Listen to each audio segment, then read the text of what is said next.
Shalom, Masejet Pesachim, la página Pei Gimel Amud Bet. Estamos en la sexta línea.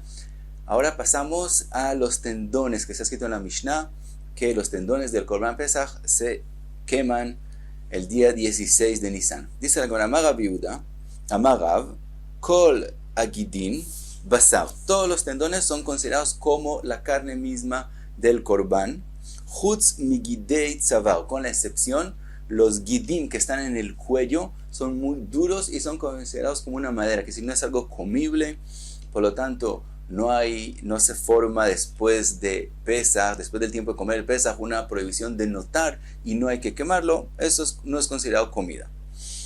Pregunta a la Gemara, Nan, está escrito en la Mishnah de nosotros, Atzamot ve'agidim ve'anotar isarfu be'shishasar. Está escrito que los huesos, los gidim y el notar se queman el día 16.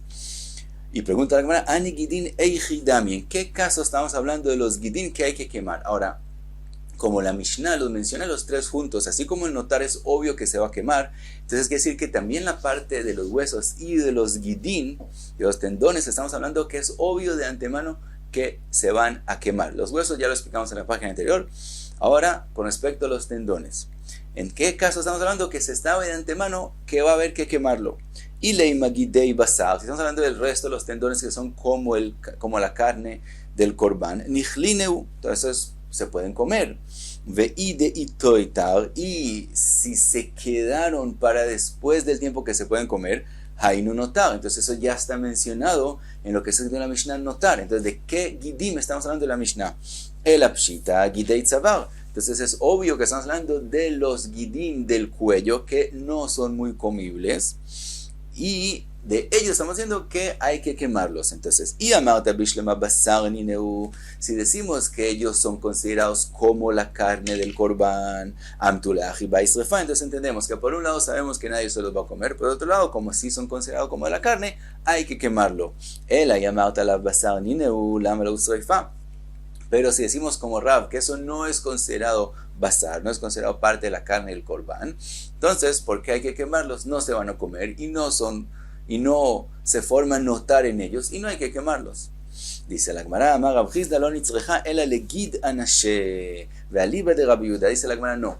Siempre el gid del cuello, eso no es comida. Y eso no de eso habla la Mishnah. La Mishnah está hablando que es el gid que sabemos que no van a comerlo y se va a terminar que hay que quemarlo.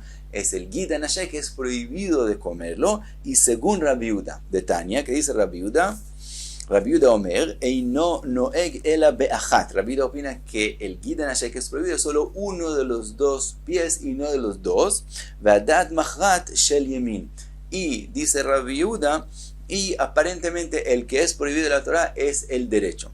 Entonces, como hay duda cuál de los dos es el prohibido, entonces a los dos no me los puedo comer. Por otro lado, como uno de ellos sí es un gid que es permitido de comer, entonces con respecto a él se forma la prohibición de notar y tengo que quemar a los dos por ese uno que sí era permitido de la Torah comerlo, y como era permitido de la Torah comerlo, entonces se vuelve a notar y hay que quemarlo.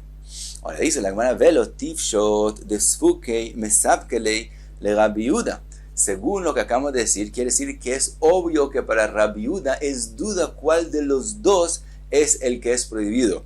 Y eso es una pregunta en la Gemara en Julín. La Gemara en Julín tiene duda. Si cuando Rabbi Yehuda dijo que aparentemente es el derecho, él quiso decir que es duda, aparentemente pero es duda, o él quiso decir no. Aparentemente es el derecho, quiere decir eso es un pensamiento de la Torah y sabemos que es el derecho. Según lo que estamos diciendo ahora, es obvio, la conclusión es obvio que es solamente duda. Y no como dice la Gemara en Julín.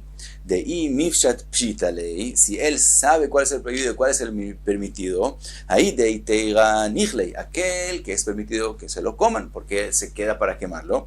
De isura nishdei, y el que es prohibido no hay que quemarlo, se puede tirarlo. La mala isrefa, porque hay que quemarlo. Si es prohibido comer, no se vuelve parte del korban que después se vuelve a notar, entonces no habría que quemarlo.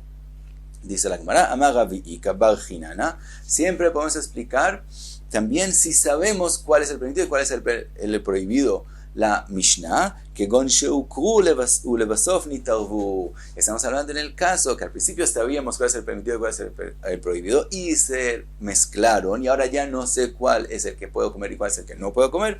En ese caso habló la Mishnah que obviamente no lo puedo comer por la duda y por otro lado hay que quemarlo por la duda de cuál de los dos es el que es permitido de comer, era permitido de comer y que sí se vuelve a notar y hay que quemarlo. Esa es una explicación de la Mishnah. Rav Ashi amar, lo nitzrecha ele leshoameno de Gid Anashe. Rav Ashi dice, no, la Mishnah cuando dijo Gidim se refirió de verdad al Shuman que cubre el Gid Anashe que es prohibido de comer. De Tania, que está escrito en la Braita, Shmano mutar, de verdad el Shuman alrededor del Gid Anashe es permitido de comer. De Israel Kdoshimen venoagin bo isur, pero Am Israel es Kadosh. Y a Israel, para alejarse de lo prohibido, no comen el shumán, y a eso se refirió la Mishnah, que es algo que sabemos que no lo van a comer. Por otro lado, de la Torah es permitido comerlo, entonces se vuelve a notar y hay que quemarlo. Otra explicación dice la Gemara, Ravina Amar Bachitzon. Ravina dice que la Mishnah está hablando con respecto a la parte del Gid Anashe que es más externa. Uge de Rav Yehuda Amar Shmuel, como lo que dijo Rav Yehuda en nombre de Shmuel, de Amar Rav Yehuda Amar Shmuel, Shnei Gidinen, hay dos de verdad, dos Gidin en el lugar de Gid Anashe, Pnimi asamuch la etzem asur v'chayavin alav, el que es más interno, que está más cerca al hueso, ese es el que es prohibido de la Torah, y hay Malkot, el que se lo come, Chitzon, el que es más para afuera, asamuch la basar, que es más hacia la parte de la carne del animal, Asur ben Javin Elav, es prohibido solamente mi de Rabanán, por lo tanto el que se lo comió no tiene la prohibición, no tiene que recibir Malkot. Entonces la Mishnah está hablando de ese Gid, el que es más para afuera, que es solamente de Rabanán la prohibición de comerlo, por lo tanto por un lado sabemos que no se lo van a comer, por otro lado es considerado parte del Corbán que se podría comer, entonces se vuelve a notar y hay que quemarlo. Sigue la Gemara. Vimos en la Mishnah Hal Shishasar Bejulei, vimos que no se puede quemar el Corbán, lo que queda del Corbán no se puede quemar en Yom Tov el día 15, sino se pasa al 16, y si cae en Shabbat, el día 16 se pasa al próximo día, al 17 de Nisan. Pregunta la Gemara, Ve'amai neiti ese veidhei lota ase, ¿por qué es prohibido quemarlo en Yom Tov?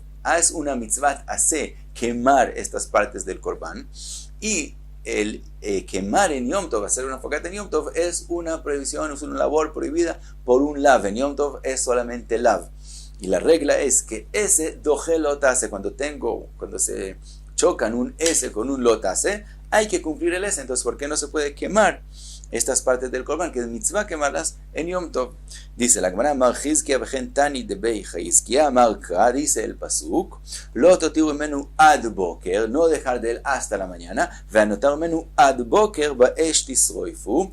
Vuelve y dice la Torah, y si quedó hasta la mañana, hay que quemarlo. She'en Talmud lomar ad boker, que no tendría que estar escrito otra vez hasta la mañana, porque yo ya sé que estamos hablando que se quedó hasta la mañana, como se dijo al principio del pasuk, loto tiru menu ad boker, hasta la mañana, y si quedó, quémalo, porque dice otra vez, y si quedó hasta la mañana, quémalo. Mata al mudo mar ad boker, litenlo boker sheni lesreifato. Aquí el pasuk te enseñó no quemarlo en Yom Tov, sino solamente en otra mañana más, en la segunda mañana quemarlo. Así explica Chizkia, o Tani de Chizkia. Abai Amar, Abai dice otra explicación, Amarca dice el pasuk, Olat Shabbat be Shabbato, que se hace la Olat de Shabbat, es la que se hace en Shabbat, y de eso aprendemos Velo Olat Chol be Shabbat, algo que era de un Corbán de los días de semana no se puede hacer nada de él en Shabbat, Velo Olat Chol be Yom Tov, y tampoco algo que era de días de semana se puede hacer en Yom Tov. El Corbán Pesach, cuando se le hizo Shkita, el 14 de Nisan, antes de ser Yom Tov, quiere decir, pertenece a los días de semana, por lo tanto no se puede hacer nada de él en Yom Tov y se aprende de este pasuk. Entonces también las partes prohibidas de él, aunque es mitzvah quemarlas, no en Yom Tov, sino al día siguiente. Otra explicación, Rove Amar, Amarca, dice el pasuk con respecto a Yom Tov, Hu levado ya'aseh lachem. Él, solamente él, va a hacer, que decir, las labores que son permitidas en Yom Tov por Ojel Nefesh, excepto con respecto a ellas, U levado. De eso aprendemos, U velo machshirav, quiere decir, las cosas que necesitas para comer en Yom Tov se pueden hacer, pero no los preparatorios, como por ejemplo afilar el cuchillo, que se puede hacer desde antes de Yom Tov y es un preparatorio para la comida. Eso no se puede hacer en Yom Tov mismo. Eso es de lo que se aprende la palabra hu, de lo que se ha escrito levado, aprendemos velo milá, shelo bezmaná, abba mikal vachomer. Y tampoco se puede hacer la brit milá, que no es en su tiempo, no es en el día octavo del nacimiento, no se puede hacer en Yom Tov, y eso lo aprendemos de la palabra levado. Ahora, lo que dice Rashi, que viene de Kal Vachomer, que es decir, si no habría el pasuk, lo aprendiera de Kal Vachomer. ¿Por qué?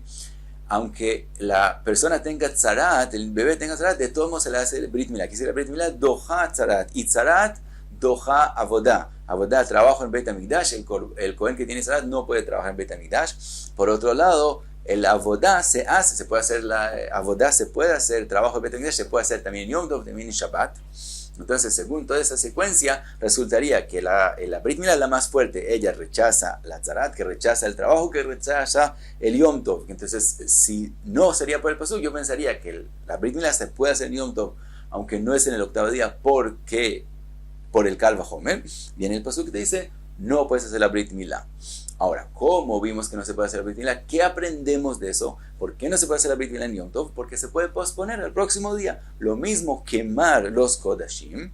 Aprendemos, así como la Brit Milá, como se puede posponer, por lo tanto no lo hacemos en Yom Tov, también quemar las partes del Korban, como se puede dejar esa mitzvah y cumplir el día siguiente, entonces se deja y no se hace en Yom Tov, sino al día siguiente. Otra explicación dice la Gemara, Ravashi Amar Shabbaton de Yom Tov Eseu. Cuando está escrito con respecto a Yom Tov Shabbaton, eso nos enseña que la prohibición de hacer labor en Yom Tov no es solamente un lav, una prohibición no hagas, sino también cumple con la prohibición, quiere decir un ese. Por lo tanto, resulta Shabbaton de Yom Tov Eseu, ven ese doige lota ase ese. Entonces resulta que la mitzvah de quemar estas partes del Korban es solamente ese, mientras que Yom Tov es también lota ase y también ese cumplir con no hacer labor.